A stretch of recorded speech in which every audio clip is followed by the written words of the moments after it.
I earned my degree online at Arizona State University. I chose to get my degree at ASU because I knew that I'd get a quality education, they were recognized for excellence, and that I would be prepared for the workforce upon graduating. To be associated with ASU, both as a student and alum, it makes me extremely proud, and having experienced the program, I know now that I'm set up for success. Learn more at asuonline.asu.edu. President Bola Ahmed Tinubu has confirmed and announced the death of the Nigeria immediate past president, Muhammadu Buhari, at a London hospital at about 4:30 p.m. on Sunday, after years of rumours and speculations by the detained leader of the Indigenous People of Biafra, IPOB, Mazi Nnamdi Kanu, that the person that ruled Nigeria for the last 8 years died few years after he took over office on May 29, 2015. The news of former President Buhari's death came at a time the ex-president was a major point of discussion during the preceding week after the personal media aide to the late president, Garba Shehu, confessed he lied to cover up the health issues of the then President Muhammadu Buhari, a confession the Indigenous People of Biafra described and said that the Garba Shehu's confessional statement about the use of the Villa Rat invasion story to cover up former President Muhammadu Buhari's illness vindicates its detained leader, Nnamdi Kanu, who had speculated years ago, starting from 2018, that the real Muhammadu Buhari died few years after assuming office, that the man that ruled Nigeria for the last part of first tenure and second tenure was Mr. Jubril al-Sudani from Sudan. In a statement on Saturday by the Biafra Group's spokesperson, Emma Powerful, IPOB said Kanu was the first to expose Buhari's health condition and was persecuted for it. The group described Shehu's confession as a delayed confession born out of guilt and irrelevance. Where was this honesty when the Nigerian people needed it? Where was this truth when IPOB and our leader were being vilified, jailed, and labeled terrorists for speaking it? If this level of deliberate misinformation had happened in any sane society, those responsible would be in jail for subverting the constitution, undermining national security, and deceiving the electorate. But Nigeria rewards mediocrity, protects liars, and punishes truth-tellers. The truth is like the rising sun, it cannot be suppressed. Today, Garba Shehu has confessed. Tomorrow others will follow. Aso Rock is a house built on lies, and the foundation is shaking, the statement added. The former president, Muhammadu Buhari, had begged for forgiveness if he had done anyone wrong. In 2023, he said at a gathering that, "Whoever thought that there has been some form of injustice on him, we are all humans. There is no doubt I hurt some people, and I wish they would pardon me, and those who think that I have hurt them, please pardon me." Late President Muhammadu Buhari stated this in May 2023, according to the video republished on X social media platform on Sunday by one of his former media assistants, Bashir Ahmed. According to the press release by the president's spokesperson, Bayo Onanuga, President Tinubu has directed the Vice President Shettima to travel to the United Kingdom to accompany the body of the former president back home. The statement reads in quotes thus: President Bola Ahmed Tinubu has announced the passing of his predecessor, President Muhammadu Buhari. President Buhari died today in London at about 4:30 p.m., following a prolonged illness. President Tinubu has spoken with Mrs. Aishat Buhari, the former president's widow, and offered his deep condolences.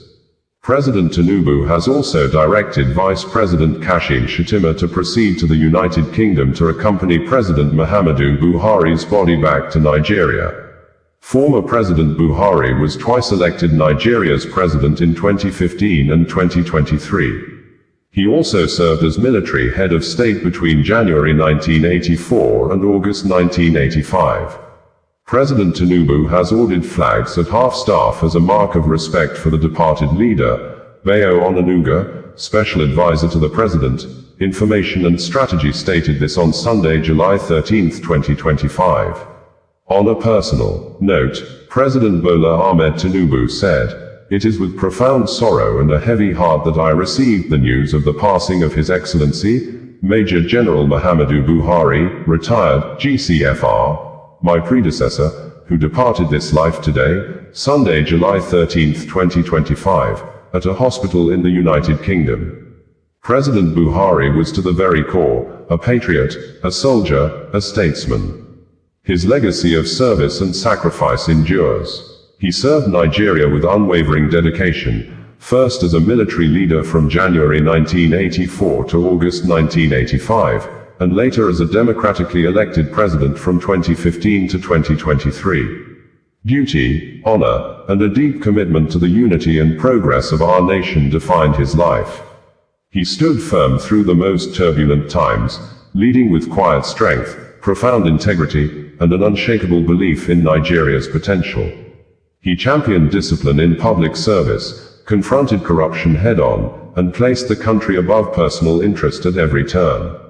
In this moment of national mourning, I extend my deepest condolences to his beloved wife, Aisha, with whom I have been in constant touch, his children, the entire Buhari family, and all who knew and loved him. I also extend my condolences to the government and people of Katsina State, most especially the people and traditional leaders of Daura Emirate.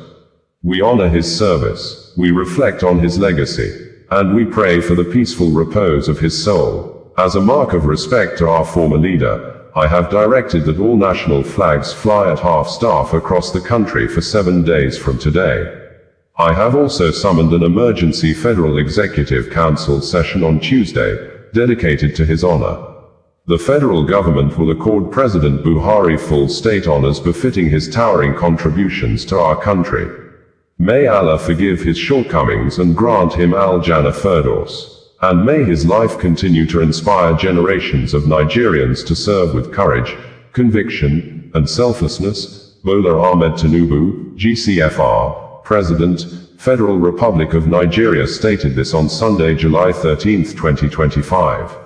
It would be recalled that in April 2019, during the preparation for the Nigeria general elections, Nnamdi Kanu came up with a fresh claim about the true nationality of President Muhammadu Buhari.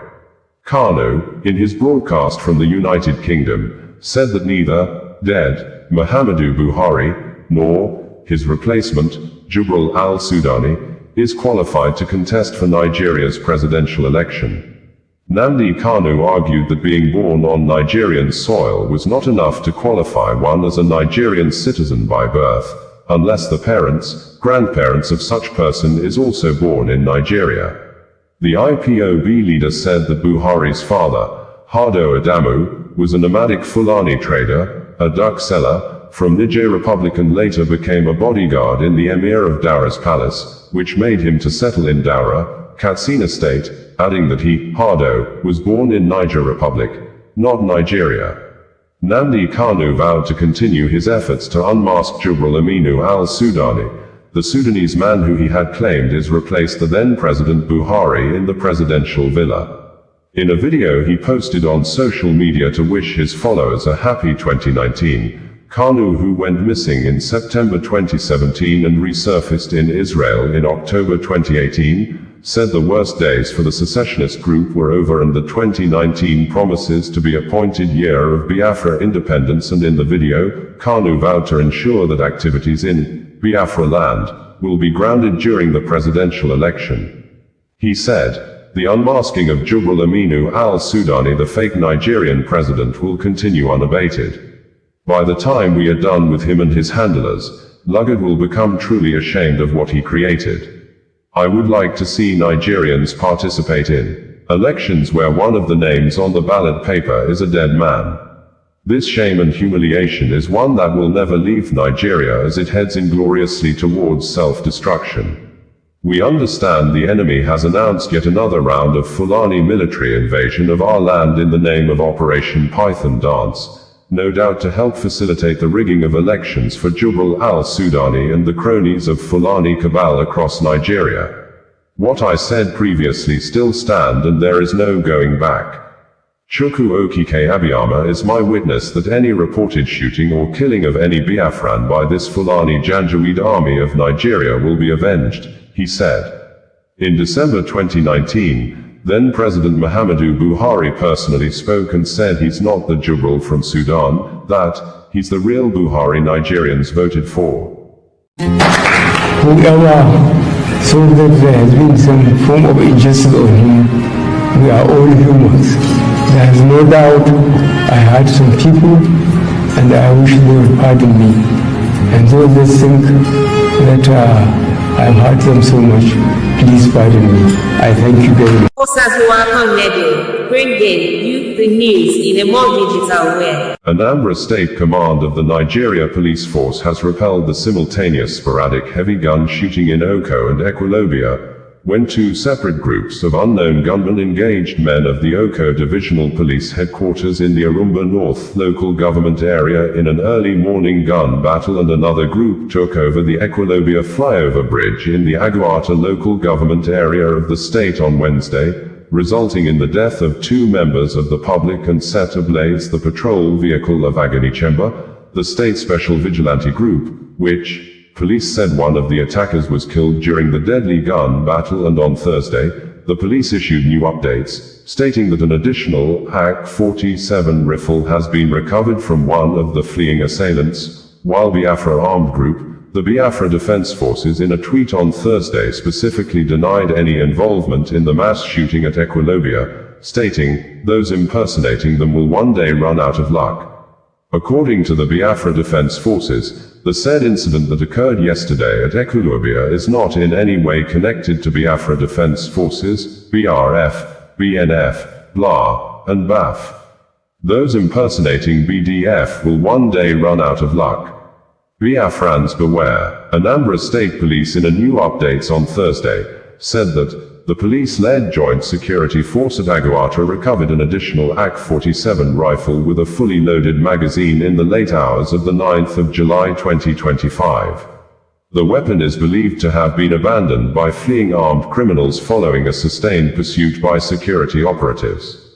This development follows a violent incident in which assailants opened fire indiscriminately under the Ekwulobia flyover and launched an attack on the Oko Divisional Police Headquarters earlier the same day.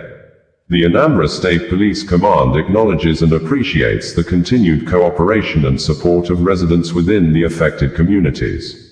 Members of the public are urged to remain vigilant and promptly report any suspicious activities to the nearest security agency. The area remains calm and under control, with surveillance and intelligence operations ongoing to apprehend the remaining suspects connected to the attacks, SP Tochukwu Akenga, Police Public Relations Officer, Anambra State Police Command stated in a press release on Thursday. Ekwulobia in Anambra State came under heavy mass shooting on Wednesday, when some of the unknown gunmen could be seen in the series of videos posted online by eyewitnesses took over the flyover bridge in the community and were seen shooting sporadically, which scared both motorists, nearby residents and other road users. It was gathered that the shooting lasted more than 30 minutes.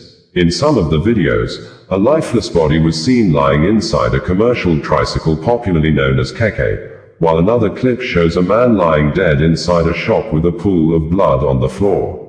Anambra State Police Command, in a statement earlier issued on Wednesday, said that the Anambra Police-led security force contained a shooting incident in the early hours of today, the 9th of July 2025 at Oko and Ekwulobia flyover, Aguata local government area.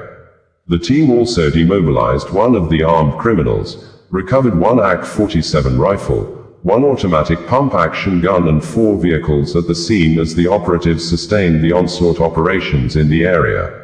The vehicles recovered include one red Toyota Camry vehicle with registration number NU58SC, custom color, GLK Mercedes-Benz without a registration number, golden color, Lexus 330 with registration number NU815 AP, and one ash Toyota Highlander with registration number GDD 517RW. The armed criminals unprovokedly shot indiscriminately under the Ekwulobia flyover. Consequently, in a swift response, the joint security team engaged the hoodlums in a fierce gun duel. Regrettably, the incident recorded the death of 2 unsuspecting members of the public and the burning of a brown Toyota Sienna vehicle allegedly belonging to the Anambra State Vigilante Group.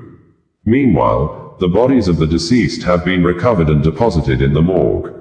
In another development, the Oko Divisional Police Headquarters witnessed an attack, but the gallant officers on duty repelled the assault by the armed criminals. No casualties were recorded as the aggressive pursuit by the joint security team of the assailants continues in the area. Given the above, adequate security measures have been put in place at the instance of the Commissioner of Police CP Ikyoe Oratugu FWCM NIPS PhD. Residents are hereby urged to remain calm as efforts to ensure their safety continues unabated, SP Tochukwu Akenga had stated in a press release on Wednesday. The local government chairman of Aguata local government also in a statement on Wednesday, said that, in the early hours of today, Wednesday, July 9, 2025, the Anambra State Police-led joint team, forward operating base, domiciled in Aguata local government area and the Agunaechemba squad, Aguata unit, contained an attack launched by hoodlums in Ekwulobia, Aguata local government area. The hoodlums who shot sporadically in the air around the Ekwulobia flyover were fiercely challenged by our men and who in turn demobilized one of the armed criminals, recovered the guns and 4 vehicles. Unfortunately, 2 members of the public recorded fatal gunshot injuries while one of the vehicles of the Agunaechemba squad was burnt from the impact of gunshots.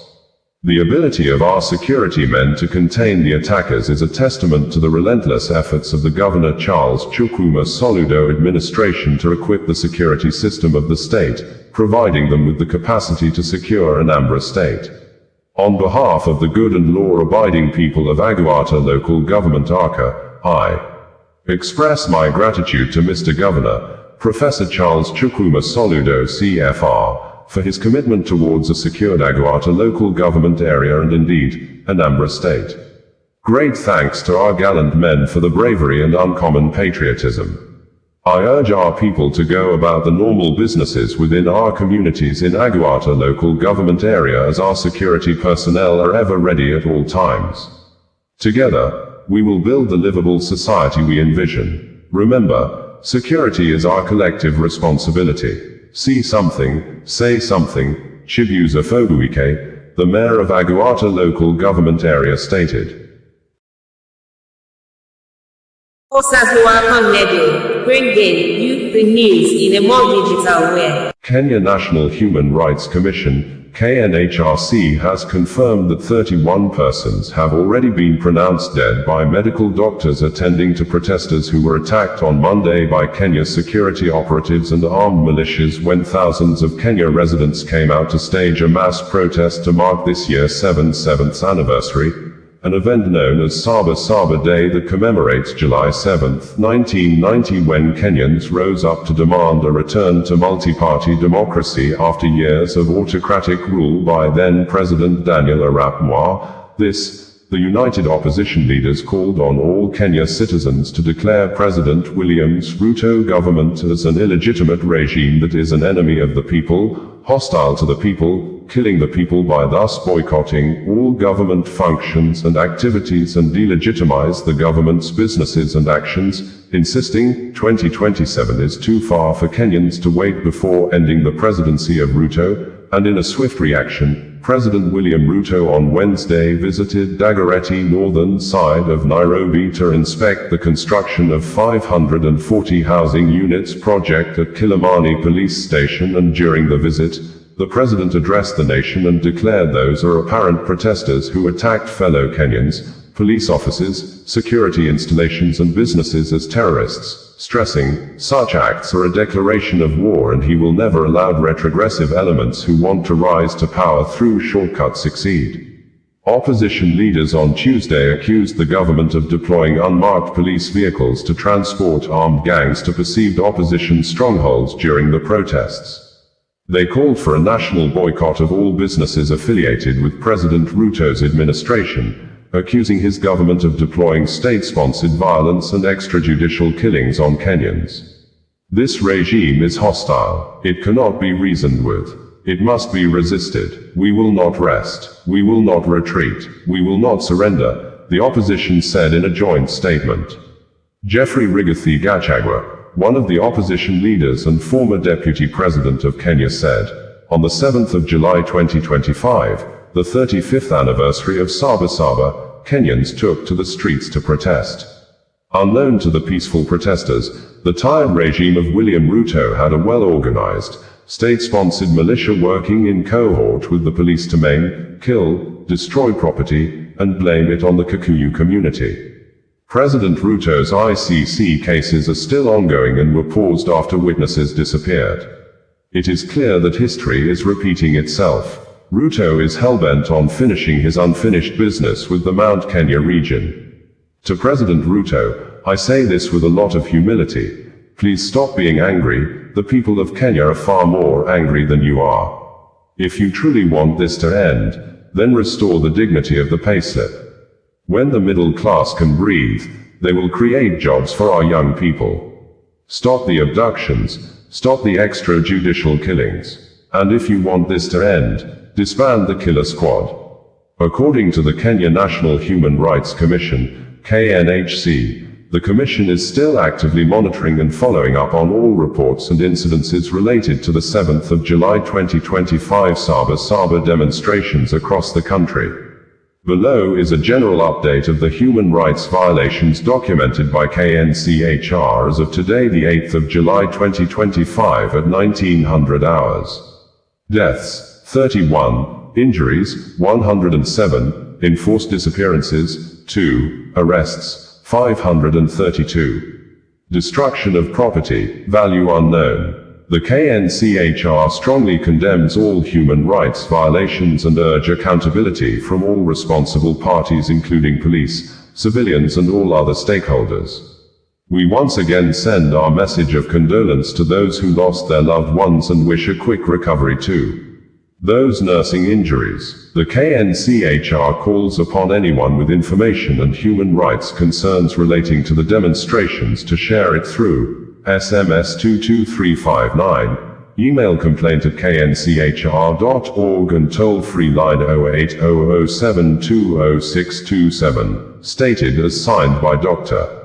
Raymond N. Wairas, PhD, Vice Chairperson, Kenya National Commission on Human Rights, KNCHR. Kenya Human Rights Commission, KHRC, in a video post on Monday had stated that law enforcement officers have killed at least 9 protesters during Saba demonstrations held across 24 counties. The actual death toll is likely higher. Given the nationwide scale of the protests, it will take time to verify and compile the final numbers of arrests and injuries. Press briefing notes issued by the United Nations Office of the High Commissioner for Human Rights as made available via the UN website on Tuesday. The spokesperson for the UN High Commissioner for Human Rights, Ravina Shamdasani, said, "We are deeply troubled by the killings yesterday of at least 10 people, as well as looting and destruction of property in Kenya as police and other security forces responded to violent protests in the capital Nairobi and at least 16 other counties. Lethal ammunition, rubber bullets, tear gas, and water cannons were used. Police have reported that at least 11 people were killed, 52 police officers injured, and that 567 arrests were made." The Kenya National Commission on Human Rights reported at least 10 fatalities, 29 injuries, 37 arrests and 2 abductions. We have also received reports of looting and damage to public and private property by unidentified individuals in multiple locations. It is very concerning that these latest incidents come barely 2 weeks after 15 protesters were reportedly killed and many more injured in Nairobi and other parts of Kenya on the 25th of June. UN High Commissioner for Human Rights Volker Turk renews his call for calm and restraint, and full respect for the freedoms of expression, association and peaceful assembly. It is essential that legitimate grievances at the root of these protests are addressed. We note that the police have announced an investigation into earlier incidents. The High Commissioner repeats his call for all reported killings and other alleged violations and abuses of international human rights law, including with respect to use of force, to be promptly, thoroughly, independently and transparently investigated. Those responsible must be held to account. Under international human rights law, intentional lethal force by law enforcement officers, including with firearms, should only be used when strictly necessary to protect life from an imminent threat. Our office stands ready to support the authorities in Kenya in addressing these challenges, including in the investigations. Kenya Human Rights Commission, KHRC, had earlier on Monday published CCTV footage on its X social media handle that shows how goons stormed the Kenya Human Rights Commission, KHRC, offices at 2:08 p.m. to disrupt a press conference by Kenyan mothers who were calling for an end to arbitrary arrests, enforced disappearances and extrajudicial killings ahead of Saba protests. At exactly 2:08 p.m. East Africa Time, EAT today, hired goons stormed our office, sent by the state to silence dissent. They violently disrupted a press conference by Kenyan mothers calling for an end to arbitrary arrests, enforced disappearances, and extrajudicial killings targeting protesters ahead of Saba demonstrations. Saba has been marked annually as a symbol of resistance and civic courage in ongoing struggles. This was a calculated escalation in the campaign of intimidation by the William Ruto regime against the KHRC, following the extraordinary illegal rendition of our staff Martin Mavangina, and human rights defenders holding it accountable for gross human rights violations. We will not be silenced. The Constitution protects our right to protest and speak out. See you on the streets on Monday. State-sponsored militia attacked 2 journalists and stole a laptop and phones during a press conference by Kenyan mothers condemning arbitrary arrests, enforced disappearances, and extrajudicial killings during protests. This CCTV footage clearly shows the individuals who took the items. We urge you to help identify the names. The Kenya Directorate of Criminal Investigations, DCI, must act on this evidence, arrest and arraign the perpetrators, and ensure the immediate return of the stolen devices. Kenya President William Ruto, on his verified X social media handle on Wednesday, tweeted and said, "Those who attack Kenyans, police offices, security installations and businesses are terrorists. Such criminal acts are a declaration of war. We will not allow our country to be destroyed by retrogressive elements that are seeking shortcuts to rise to power. Enough is enough." In Dagoretti North, Nairobi, assessed construction progress at the 540 housing units project at Kilimani Police Station. We had reported last year that the Kenya Police Authority has redeployed all police personnel in Nakuru area within the country capital, Nairobi, following the discovery of dozens of bodies, mostly female, wrapped in rubbish bags and dumped into a sea of Nakuru slum, which is very close to one of the country's police stations. Kenyan police are often accused by rights groups of using excessive force and carrying out unlawful killings or running hit squads, but few have faced justice, AFP report ends in quote. Public to treat this regime as a hostile regime. It's an enemy of the Constitution and of the people. It has declared war on the citizens of Kenya. And we, the people, must resist to be dragged into a state of anarchy. Enablers, financiers, and executors of this regime's violence will be held personally liable, both locally and internationally. The day of reckoning is coming.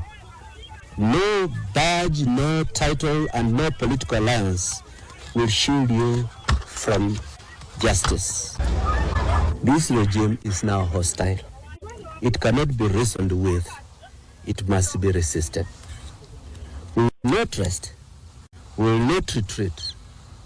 We will not surrender until every drop of innocent blood is accounted for, until the oppressive weight of this regime is lifted off the shoulders of our people. Mtu yeyote ambaye anaenda kupiga polisi, mtu yeyote anaenda kuvamia police station, that is a declaration of war in the Republic of Kenya. It is not acceptable. Sijui kama tunaelewana, my friends. No, enough is enough. Haiwezi kuendelea tena. I will protect property ya wananchi wa Kenya, maisha ya wananchi wa Kenya, biashara ya wananchi wa Kenya. It is the responsibility of the government of Kenya, which I lead, that is going to make sure hii vita ya kuharibu mali na kuchoma biashara ya watu itakoma. It must stop. Sijui kama tunaelewana.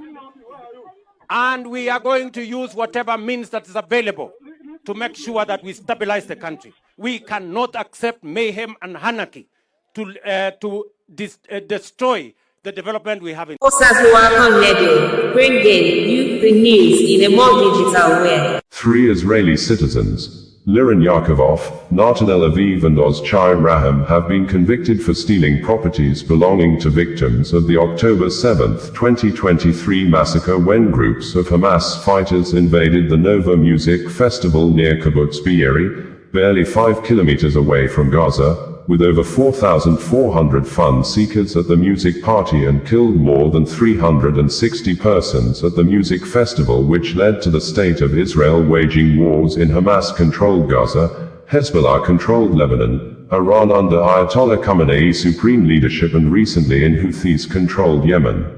According to Israeli-based media, Unet News, nearly 2 years after the October 7 massacre, prosecutors asked the Be'er-Sheva Magistrates Court to impose prison sentences ranging from 3.5 to 5 years and order compensation for victims on 3 Israelis, Liran Yakovov, Natanel Aviv and Ozchai Raham, convicted of stealing property from the Nova Music Festival massacre site.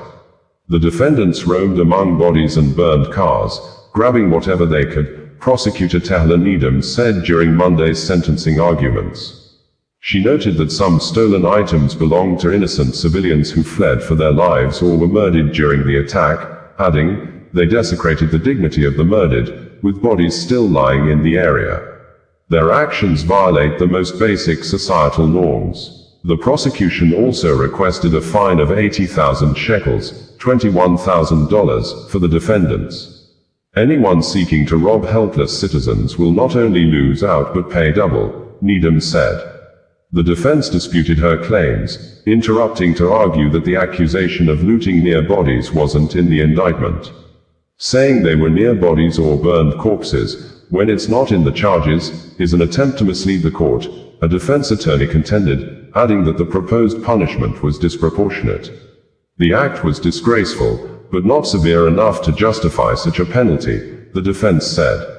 Judge Shoshred responded, "It's well known there were bodies there, even on October 8. Make your arguments in turn." She added that the trio's actions were planned, dismissing claims of them being foolish or childish. The verdict is expected by late September. It will be recalled that the Times of Israel reported on November 17, 2023 that police said that they had arrested 5 individuals suspected of stealing the sound equipment from a man murdered at the Supernova Music Festival in southern Israel, where over 260 were massacred by Hamas terrorists on October 7. The equipment, worth some 2 million new Israeli shekels, NIS, $530,000, was found in the homes of the suspects and then returned to Matan Lior's father. The suspects, named as Ram Shaheen, Yasser Matni, Daniel Hassan, Adam Abu Rukan and Son Tevel, were arrested in Karlansor, Asfiya and Daliat al-Carmel. They are believed to have arrived at the scene of the massacre near Kibbutz Re'im after the violence died down, taking advantage of the chaos to make away with the expensive equipment that Soundman Lior, 35, had brought to the party.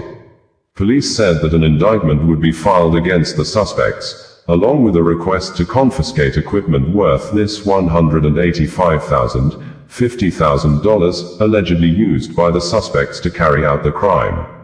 Lior was murdered along with hundreds of revelers as Hamas terrorists stormed the area and mowed down attendees, kidnapping many others into Gaza.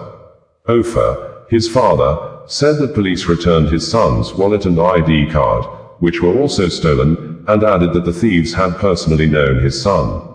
It was Matan's whole world, he told the Unet News site, adding that the perpetrators had even showed up for his son's Shiva to console the family. "They hugged me and said they share in my grief," Ofer continued. "I never thought they could do such a thing. It saddens me that they knew him and did what they did." The rave was targeted by Hamas terrorists when they stormed into Israel via the destroyed Gaza border fence on October 7. Gunmen embarked on an onslaught in southern Israel, killing some 1,200 people, mostly civilians, and taking some 240 hostages. Al Jazeera on November 18, 2023 narrated the Hamas attack at the music festival with a report stating that the Hamas fighters who attacked a music festival in Israel on October 7, killing hundreds, likely did not know in advance about the event and decided to target it on the spot, Israeli media has reported, citing police and security sources. According to a copy of the first Israeli police report into the attack, obtained this week by Israel's Channel 12, Palestinian fighters had originally intended to attack nearby Kibbutz Re'im as well as other villages near the Gaza border. They found out about the music festival with drones and from the air as they parachuted into Israel. Some 4,400 people had reportedly been at the event that Saturday when Hamas broke through Israel's high security barrier, which includes radar system and underground sensors, and attacked military posts and villages in southern Israel, killing 1,200 people, mostly civilians, according to Israeli authorities. This Saturday, Israeli newspaper Haaretz reported that the growing assessment in Israel's security establishment, based on the police investigation and on interrogations of captured Hamas members, is that the group had not planned to target the event. While police found maps of the target locations on the bodies of killed Hamas members, none was of the festival location. An additional finding supporting the assessment, according to Haaretz, was that Hamas militants did not approach the festival from the direction of the border but from a nearby highway. In addition, the event had originally been scheduled to take place on Thursday and Friday, with Saturday added to the program only on Tuesday that week. The report also found that most of the festival goers had managed to leave the event by the time Hamas showed up and the massacre began.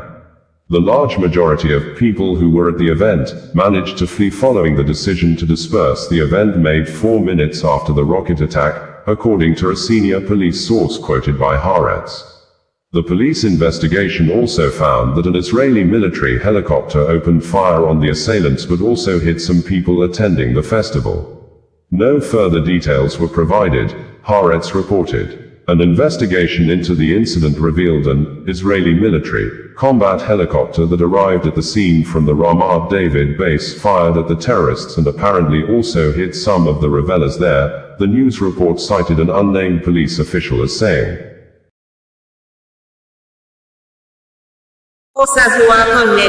Bringing you the news in a more digital way. Flights at McAllen International Airport on Monday early morning were delayed for several hours as 27-year-old gunman Ryan Louis Mosqueda ambushed and shot at the United States U.S. Border Police Patrol agents in Texas, injuring 2 police officers and a Border Patrol employee, the suspect was later shot dead at the entrance of the U.S. Border Patrol Federal Building. This occurred less than 48 hours when, on Saturday, a North Texas police officer was ambushed at a DHS facility and shot in the neck by 8 men in body armor. These incidents happened amid nationwide rise in threats to immigration and custom enforcement, ICE personnel and Border Patrol agents over President Donald Trump immigrants deportation policy.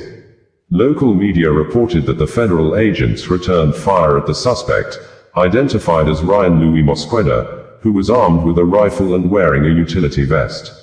Mosqueda was killed at the scene, McAllen Police Chief Victor Rodriguez said. U.S. Department of Homeland Security, in a statement on its X social media handle, stated that, this morning an individual opened fire at the entrance of the United States Border Patrol Sector Annex in McAllen, Texas. Both Border Patrol agents and local police helped neutralize the shooter. 2 officers and a Border Patrol employee were injured, including 1 shot in the knee. All 3 have gone to the hospital. This is an ongoing investigation led by the FBI. While blaming politicians for the continuous attacks on security operatives, the U.S. Homeland Security Department said, this administration is not playing games with the lives and safety of our ICE officers. ICE law enforcement is facing a 700% increase in assaults against them due to rhetoric from politicians like Mayor Bass. Secretary Noem's message is clear: if you lay a hand on a law enforcement officer, you will be prosecuted to the fullest extent of the law. The suspect never made it inside the building but fired, many rounds at the building, Rodriguez said. Mosqueda has a Michigan address and arrived in a car with additional weapons and ammunition inside, the police added. McAllen police responded to the scene shortly before 6 a.m., where the shooter attacked the federal building with an assault rifle at about 5:45 a.m., according to local media and residents. Local media added that Ismael Garcia, a 10-year veteran with the McAllen police who responded to the scene, was struck in the knee during the shootout and is in recovery, quoting Chief Rodriguez, who said it during a news conference. 3 officers sustained gunshots injuries from inside the building as bullets shattered the windows, sending shards of glass flying, according to local media. Incidents like these make us realize that we've to always be on guard to keep our community safe, Rodriguez said, adding that the officers and a Border Patrol employee who were injured, including the officer who was shot in the knee, are expected to recover. It was gathered that law enforcement officers at the scene found additional assault weapons and ammunition in the vehicle, and spray-painted writing was found on the side of the vehicle. Police is yet to provide further details of the lettering and stated that it's unknown if it's connected to the attack. Mosqueda is believed to have some ties to the community, as he was reported missing from a Weslaco address, approximately 18 miles east of McAllen, at 4 a.m. However, Rodriguez could not disclose the nature of those ties. Rodriguez said a motive for the attack remains unknown and declined to call the attack an act of terrorism, saying not enough information is available. However, the FBI will now lead the investigation as the incident involved an attack on federal offices and a federal building. Flights at the nearby McAllen International Airport were delayed for several hours as law enforcement secured the area. U.S. President Donald Trump, a Republican, has made combating illegal immigration a top priority, sending troops to secure the U.S.-Mexico border and launching aggressive raids in U.S. cities, which led to widespread protests by Americans against the White House policy. The anti-illegal immigrant policy supported by Trump's hardline Republican base have also led to pushback from Americans concerned about arrests of non-criminals and enforcement tactics that include officers wearing masks to hide their identities. Images from the scene showed Cordis Die, a Latin phrase meaning hard day, written on the driver's door of the white, two-door car. Cordis Die is also a fictional populist revolutionary movement in the Call of Duty, Black Operations 2 video game, according to fan websites as reported by Reuters. Reuters also reported that Mosqueda's father was stopped for a traffic infraction at 3:48 a.m. in Weslaco and told police he was searching for his son, according to a report by local Telemundo station T40, citing Weslaco police. Adding, Mosqueda's father, Jose Mosqueda, told an officer his son had a mental deficiency, had not taken any medication and was carrying firearms in his vehicle, according to the T40 report. Police identified the license plate of Ryan Mosqueda's vehicle and alerted authorities, the report said. Weslaco police did not respond to a request for comment and it was not immediately possible to contact Jose Mosqueda. The facility where the shooting took place houses Border Patrol's Special Operations teams, according to a former U.S. Customs and Border Protection official. Flights at the nearby McAllen International Airport were delayed for several hours on Monday as law enforcement secured the area. It would be recalled that several suspects were taken into custody after a police officer was injured in a shooting at an Immigration and Customs Enforcement detention facility in Alvarado, Texas, in the late night hours of 4th of July, 2025. Local media reported that just before 11 p.m., the Alvarado Police Department said it was called to the 1200 block of Sunflower Lane, outside the ICE Prairieland detention facility, on a report of a suspicious person. When officers arrived, they saw a person who appeared to be carrying a firearm, according to a news release. Alvarado police said that when one of the first responding officers tried to engage with the person, an unknown number of suspects opened fire. At least one bullet struck an officer in the neck, police said. The injured officer was flown from the scene to a Fort Worth hospital, was treated and later released, Alvarado police said. According to Alvarado police, several armed suspects were taken into custody after trying to flee the scene. Bringing you the news in a more digital way. Imho State Command of the Nigeria Police Force has given reasons why a suspected kidnapper, Abina Orji, who the police said his gang are responsible for series of kidnapping and armed robbery in Anambra, Delta and Rivers states, has not been charged to court since he was arrested, while condemning an ex-social media post published by an account holder named Fisayo Suyombo, who has raised alarm that the police arrested and detained Abina Orji. He described in the post as a businessman for 8 months without charging him to court. In a swift reaction on Saturday, Imho State Police Command, in a statement issued and made available by the command spokesperson, Okoye Henry, narrated and listed the alleged crimes committed by the detained Abina Orji, saying, "The kind of crimes Abina is allegedly involved in are capital offenses that police has no right to grant his bail, and the delay in taking him to court is because the alleged crimes cut across multiple states which required more time for proper investigation." Fisayo Suyombo, who often introduces himself as an undercover investigator, had tweeted on X social media on Saturday with a photograph of the police officer in charge of the case and said, SP Ola, the officer in charge of the anti-kidnapping unit of the police in Imho, has been detaining Abina Orji, a 43-year-old businessman, for 8 straight months without charging him to court.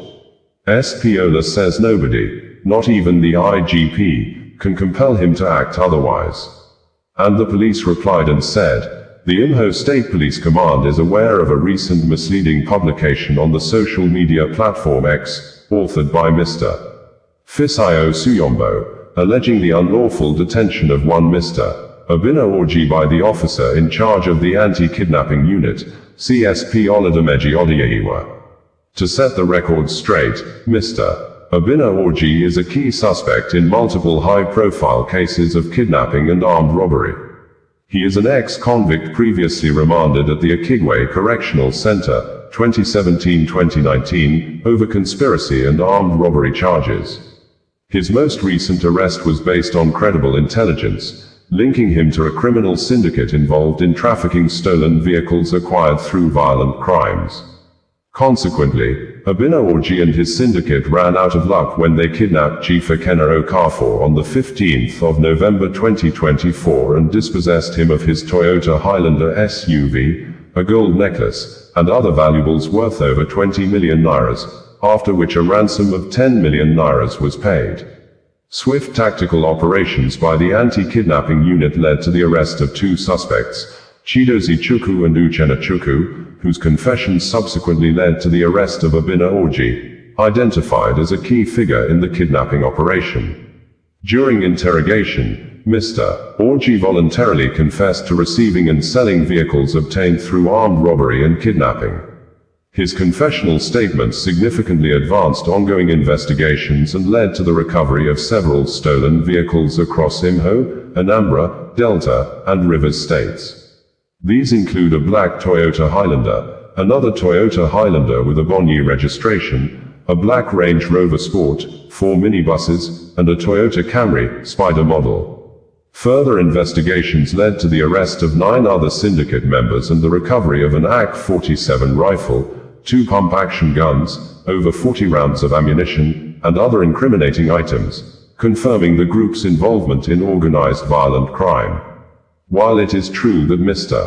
Orji has been in custody for a period, we wish to clarify that he has not been held for up to 8 months as alleged. His detention is related to capital offenses for which bail cannot be granted by the police. Moreover, the complexity of the investigation, spanning multiple states and involving several suspects, has necessitated his continued detention, particularly as his cooperation remains crucial to unraveling the syndicate's operations. He will be arraigned in court at the earliest possible time. The Imho State Police Command wishes to emphasize that CSP Odiyewa and his team operate within the confines of the law and remain accountable to the professional and ethical standards of the Nigeria Police Force. Any allegation of human rights abuse or professional misconduct may be formally reported to the Complaint Response Unit, CRU, or the X-Squad Unit for prompt and appropriate action. It is unfortunate that such a serious matter of national security was misrepresented and published without first seeking clarification from the command.